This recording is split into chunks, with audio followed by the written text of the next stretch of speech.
अपन बात करते हैं धातु और अधातुओं के रासायनिक गुणों की। ये रासायनिक गुण क्या है, ये अन्य पदार्थों के साथ में रासायनिक अभिक्रिया कैसे करते हैं। तो धातु और अधातु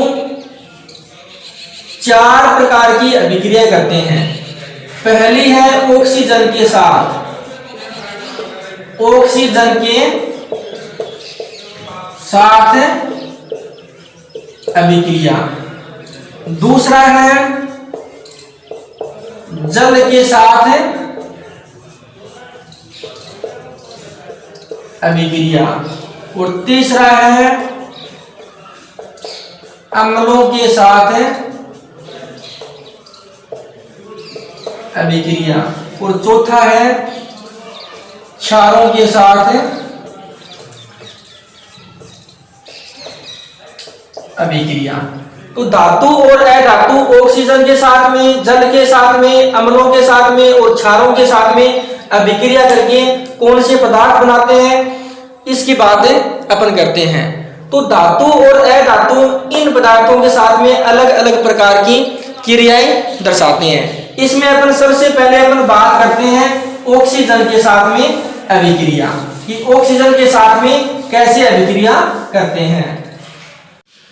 तो धातुओं में अपन मुख्य रूप से लोहा, मैग्नीशियम, कॉपर आदि धातुओं को मानते हैं अपन ना। तो लोहा, लोहे को फेरस Fe बोलते हैं, मैग्नीशियम को Mg बोलते हैं और कॉपर को Cu बोलते हैं। इन पदार्थों की अपन जब ऑक्सीजन से क्रिया करवाएंगे तो क्या बनेगा, जैसे मैग्नीशियम है, मैग्नीशियम धातु की क्रिया करवाई O2 से तो क्या बनेगा, मैग्नीशियम ऑक्साइड बनेगा। क्या बनेगा, मैग्नीशियम ऑक्साइड बनेगा। ऐसे अपन फेरस की क्रिया करवाएंगे तो क्या बनेगा भी, फेरस ऑक्साइड बनेगा। क्या बनेगा, फेरस ऑक्साइड बनेगा। ऐसे कॉपर की क्रिया करवाएंगे तो क्या बनेगा, कॉपर ऑक्साइड बनेगा। अर्थात जब अपन धातुओं की क्रिया ऑक्सीजन के साथ में करवाते हैं तो धात्विक ऑक्साइड बनते हैं। क्या बनते हैं, धात्विक ऑक्साइड बनते हैं। और इन ऑक्साइडों की प्रकृति कैसी होती है, अम्लीय होती है या क्षारीय होती है, इनका पता अपन लिटमस पत्र के द्वारा करते हैं। यदि नीले लिटमस पत्र को ये जो ऑक्साइड है वो लाल कर देगा तो वो कौन से पदार्थ होंगे, क्षारीय होंगे।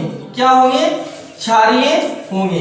तो जो धात्विक ऑक्साइड है उसमें अपन लिटमस पत्र डालते हैं तो ये लाल लिटमस पत्र को कैसा कर देते हैं, नीला कर देते हैं। इसलिए धात्विक ऑक्साइड है वो क्या होते हैं, क्षारीय प्रकृति के होते हैं।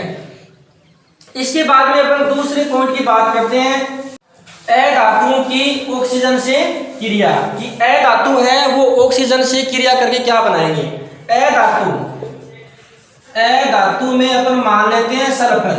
क्या मान लेते हैं, सल्फर। और सल्फर ऑक्सीजन से क्रिया करके क्या बनाते हैं, सल्फर डाइऑक्साइड बनाते हैं। क्या बनाते हैं, सल्फर डाइऑक्साइड।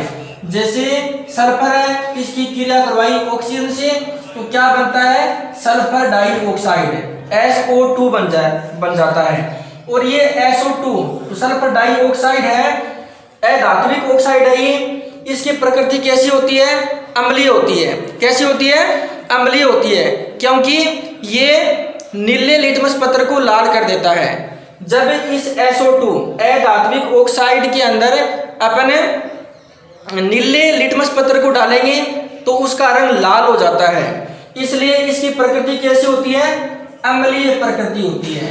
कैसी होती है, अम्लीय प्रकृति। तो धातु है वो ऑक्सीजन से क्रिया करके धात्विक ऑक्साइड बनाते हैं और उनकी प्रकृति क्षारीय होती है। जबकि अधातु है वो ऑक्सीजन से क्रिया करके अधात्विक ऑक्साइड बनाते हैं और उनकी प्रकृति कैसी होती है, अम्लीय होती है। अब अपन बात करते हैं कि धातु और अधातु जल के साथ में कैसे क्रिया करते हैं? जल के साथ अभिक्रिया। तो धातु और अधातु जल के साथ में कैसे अभिक्रिया करते हैं इसकी बात करते हैं। धातुओं में कुछ धातु ऐसे हैं जो जल के साथ में अत्यंत तीव्र अभिक्रिया करते हैं और कुछ धातु ऐसे हैं जो निम्न अभिक्रियाशील होते हैं। जैसे बात करें सोडियम, सोडियम जल के साथ में अत्यंत तीव्र अभिक्रिया करता है और जल के संपर्क में आने पर आग पकड़ लेता है। इसके अलावा अपन फेरस की बात करें, लोहे की बात करें, ये जल के साथ में अभिक्रिया तो करता है लेकिन निम्न अभिक्रियाशील है। सोडियम अत्यंत अभिक्रियाशील होने के साथ में इसको अभिक्रिया से बचाने के लिए इसको केरोसिन तेल के अंदर रखा जाता है, मिट्टी के तेल में रखा जाता है ताकि ये जल के संपर्क में नहीं आए। यदि थोड़ी सी भी नमी के संपर्क में आ जाए तो सोडियम आग पकड़ लेता है।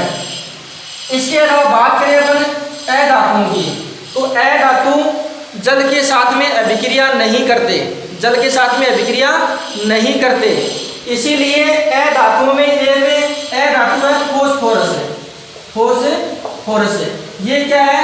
वायु से अत्यंत अभिक्रियाशील है। वायु ऑक्सीजन के साथ में अत्यंत अभिक्रियाशील है, इसलिए इसको अभिक्रिया से बचाने के लिए ताकि ये ऑक्सीजन या वायु के संपर्क में नहीं आए, इसके लिए इसको जल में रखा जाता है। क्यों रखा जाता है? क्योंकि अधातु है और ये जल के साथ में अभिक्रिया नहीं करता। तो इस प्रकार से धातु जल से अभिक्रिया करते हैं और अधातु जल के साथ में अभिक्रिया नहीं करते। अगले पॉइंट की बात करते हैं अपन। अगला पॉइंट अपना है धातुओं की अम्लों के साथ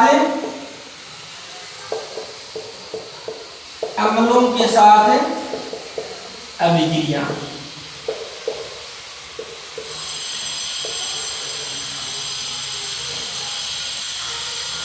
तो धातु और अधातु अम्लों के साथ में कैसे अभिक्रिया करते हैं इसकी बात करते हैं।